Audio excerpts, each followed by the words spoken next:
We are visiting Pictured Rocks National Lakeshore, and be sure to subscribe to my channel if you haven't. So, don't even laugh. Wait a minute. You know what I'm going to say. Don't laugh. At all. Well, you want to know why? Because we're in Michigan. And not just Michigan. We are in the Upper Peninsula of it. And right now we are on Pictured Rocks National Lakeshore. We're about to hike the Miner's Castle Trail, which is only 0.5 miles, so it's going to be a short hike. Next up we're going to hike Miner's Falls Trail, and then Sandpoint Marsh, and we're going to go to the visitor center. Now we'll be at Pictured Rocks. All right, go ahead. OMG. Turn around. Turn around. Turn around. Turn around. You should look at that. That is giant.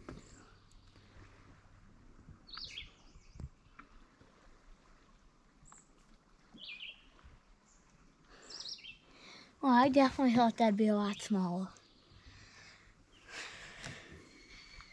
You see how big that is?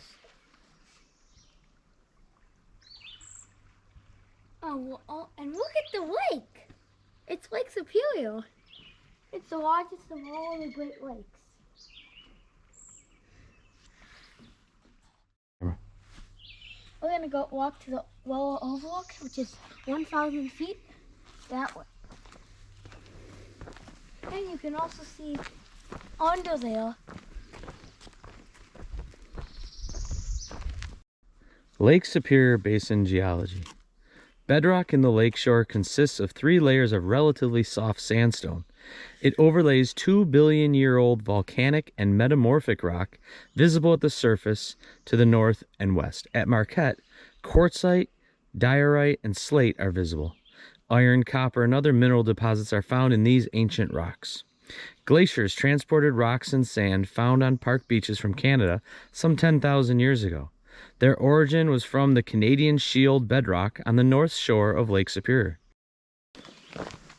Okay, so as you can see, part of Pictured Rocks National Lakeshore has the North Country Trail, which is one of the National Park Service's special trails. And this is the overlook. Lower overlook is this way. This geologically stable core of North America is the ancient center of the North American continent. Fossilized Hudson Bay coral is sometimes found among beach pebbles. Rocks and minerals are protected by law in the lakeshore. Please leave them for others to enjoy. Basalt, agates, granite, epidite, quartz, and jasper. It seems the only constant in this world is change. No two views of the Pictured Rocks cliffs are the same. Erosion by wind, water, and ice is a continuous, ongoing process. 2 good examples of change in the 20th century include the collapse of the Grand Portal Arch in 1900 and Chapel Rock Arch, 1940s. As you visit Miner's Castle, what do you think it will look like the next time you visit? What changes are taking place here every day? Miner's Castle. Mm-hmm. So basically, you're standing right on it. We are. With got Grand Island in the background. Lake Superior Not the one off like in the you. distance. Different one. It's a little hazy and smoky. Getting some smoke from Canadian wildfires blowing over this way, but Yeah, we're fine. it's not too bad here. Have a look at the water down there. Water is very clear. It's a nice calm day today, but Lake Superior can be very, very rough. There's a lot of shipwrecks resting at the bottom of Lake Superior. A bunch of them. Where are we going to next, Aiden? Well, we're gonna Which trail is next? Miner's Falls. Miners Falls Trail. Here we come. Okay, so this is the Midas Falls Trail, and we're gonna hike it.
Look at this tree here, Aiden. Up here to the left. All that growth on it. I'm gonna stop and zoom in on it. Look at that tree. That growth on it.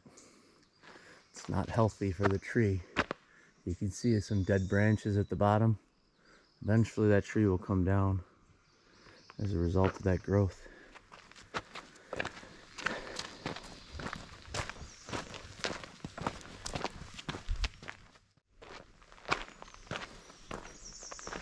Got a view down into the forest from here.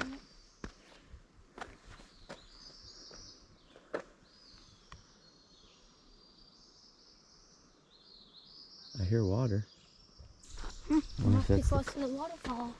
Yeah. Let's I go. a picture of the waterfall. It looks pretty big.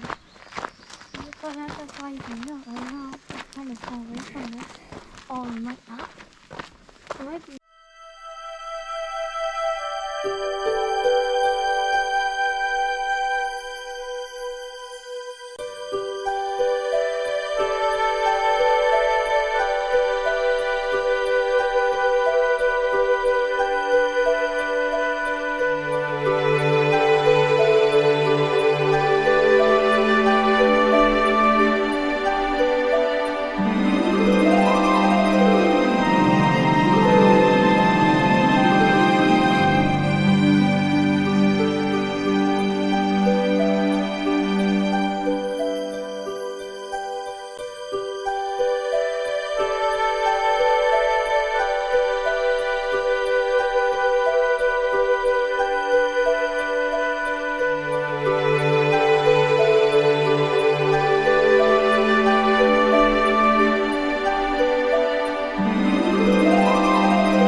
I go to over. Right now, we'll go down there. Okay.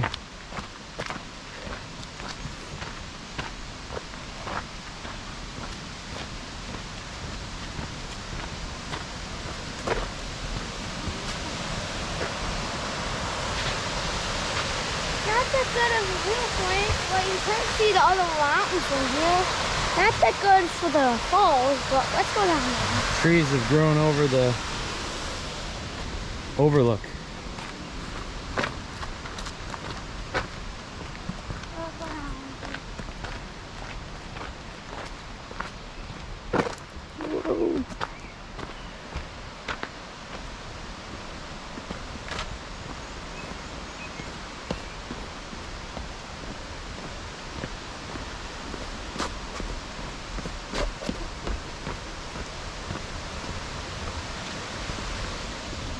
Hi.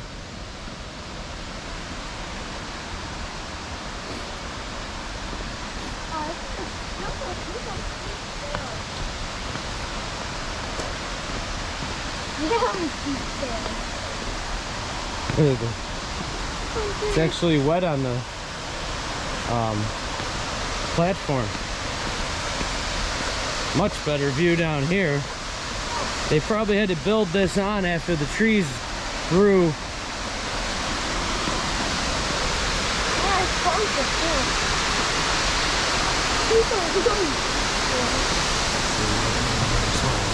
Welcome to minus 4. It's really pretty. Yeah. The way it cascades down a few levels and then drops.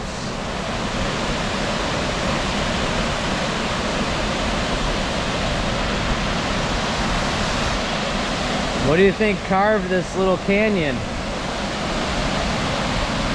The river. The river? Yeah, probably erosion of softer stone down on this part eroded away, and the harder rock stayed up higher, so now we got a waterfall. Look, there's little pools filled with water anyway. Oh yeah, and there's little holes or pools right into the rock. Look down there. We're getting splashed by the spray even. Yeah, wet. Something wet. That's something Wet and in my slimy? Yeah, for your junior ranger book. The handrail is wet and slimy.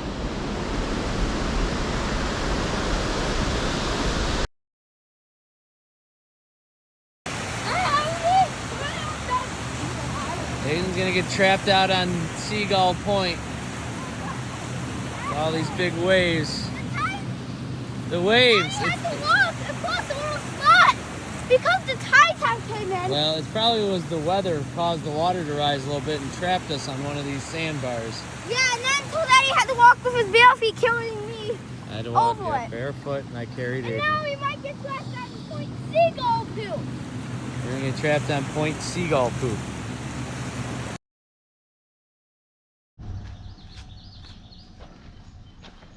Sand Point Marsh Trail.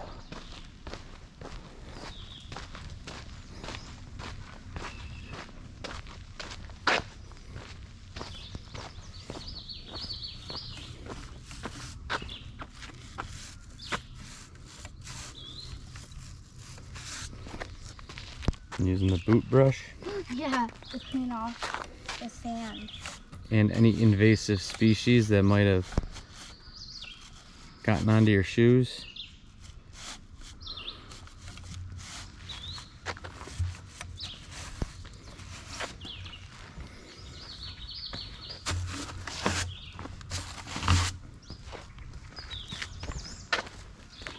Okay, we're gonna walk on this sand marsh boardwalk now. I think it's only a half mile all the way around. Look, there's a little map here. Hmm? This is cool.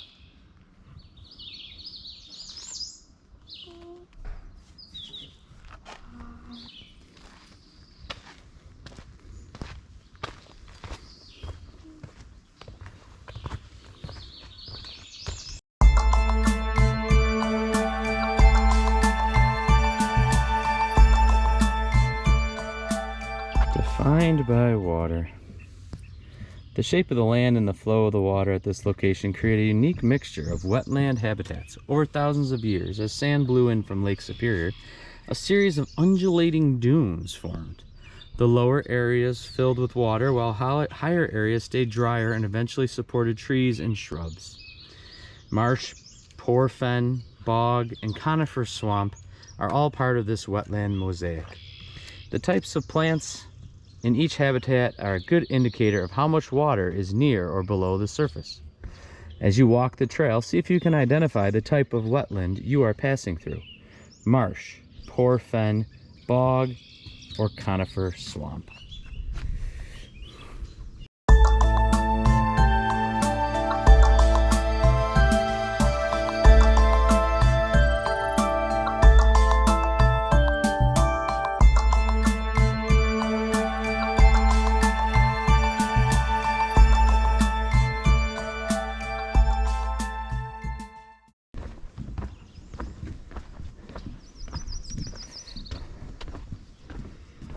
let's listen to these birds.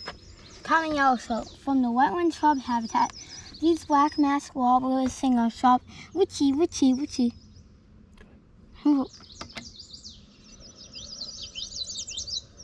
Hey, a real one's chirping. The white one, we did that.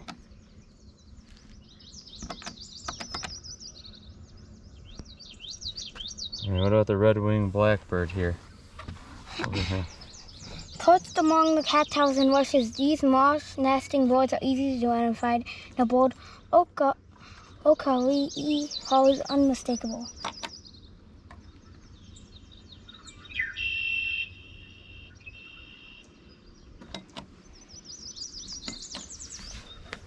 White-throated sparrow, anak. These forest birds sing a series of sweet whistles, some of them disguised as "Oh, sweet Canada, Canada, Canada."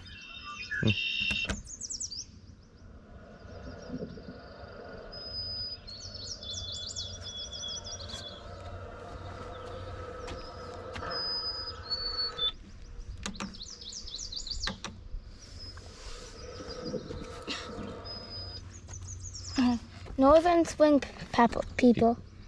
These tiny frogs call a high-pitched peep, peep, peep across the marsh. The wilder and faster a male frog peeps, the more likely he is to impress the females.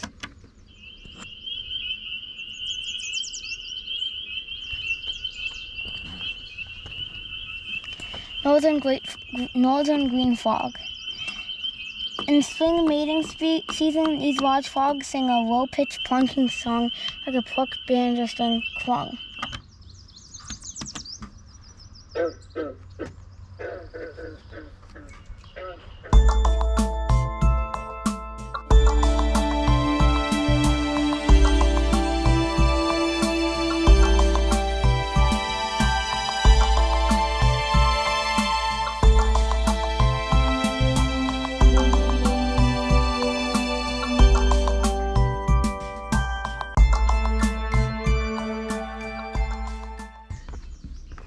Get to know the trees. This conifer grove marks a low sandy dune ridge of dry soil among wetland swales. The tree trunks and branches form ladders, walkways, hiding places, and escape routes for small mammals like the red squirrel and American marten. The dense year-round foliage provides shelter from harsh weather. We've got some, what are these? What do we got? Black spruce. Black spruce needles are short with sharp tips. The green needles have a bluish hue. Black spruce cones are nearly round and about 1.5 to 1.25 inches long. The bark is gray to reddish brown with irregularly shaped thin scales. Look for the tree's conical shape ahead of you on your boardwalk. Cone. Bark. Mm-hmm. And it is 30 to 60 feet tall. All right, we got some conifers here. What's the next one? White cedar. White cedar bark is gray and fibrous. Cedar trees do not have needles like spruce and pine. Instead, the foliage is flatter and appears to have scales or look bladed. The cones are small and fall apart easily. This is the cone, and then this is the bark. Is that one of them? And then the white cedar goes to be 40 to 70 feet tall. Is that a white cedar right there? I can't really tell. I don't think so. I don't see any here. Oh, red pine. Maybe here. Red pine. What? That dead tree might be a... Red pine. Sorry, red pine. Red pine needles grow in bundles of 2 in all, 4 to 6 inches long. Their cones are egg-shaped, roughly 2 inches long and hardier than the spruce and cedar cones. The bark looks like reddish-gray flaky points. Bark cone. Black spruce leaves, white cedar leaves, needles, and red pine needles. Okay, let's see if we can find some of those on the rest of this boardwalk.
Creeks flow through again.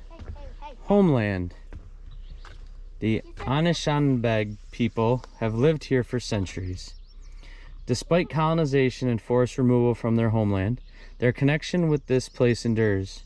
Their deep knowledge and commitment to these plants, animals, and living waters form the foundation of Anishinaabe culture. Tribal members continue to perform ceremonies and harvest traditional foods here at Pictured Rocks, strengthening their traditional relationships with these ancestral resources. We've got paper birch, cattail used for huts. The paper birch was used for baskets, and white cedar used for bags and mats, and Labrador tea in their drinks.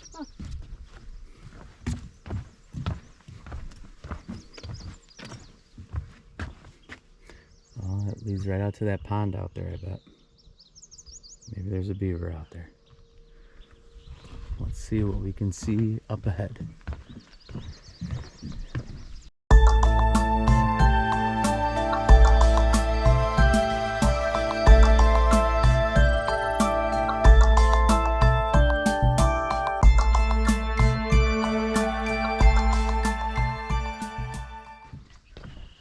You said you wanted to see a beaver here. Now you have.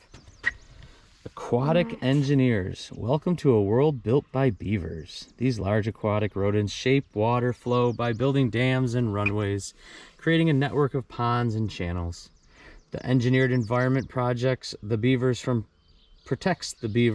predators and encourages the growth of the wetland plants they feed on.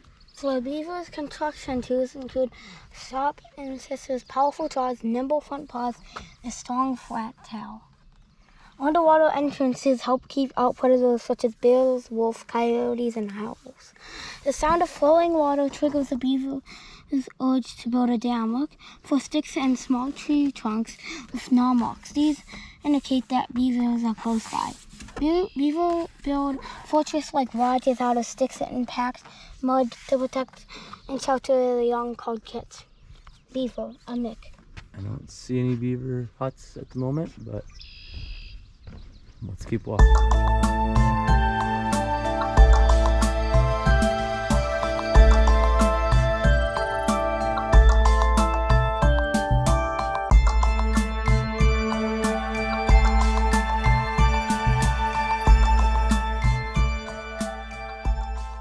Frog's eye view. Here at the pond, the water is deeper than in the surrounding wetland areas of Sandpoint Marsh. With less terrestrial vegetation and more open water, the sunlight encourages aquatic plants to grow and a host of invertebrates, fish, and insects flourish here. Even the birds take advantage of this underwater smorgasbord.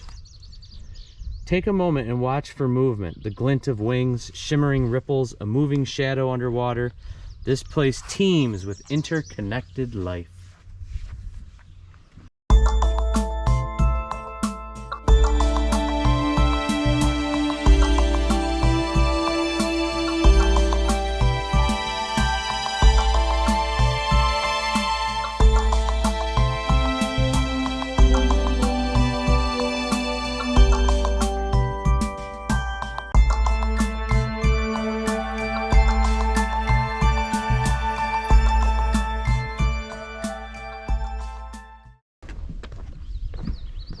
Predator and prey.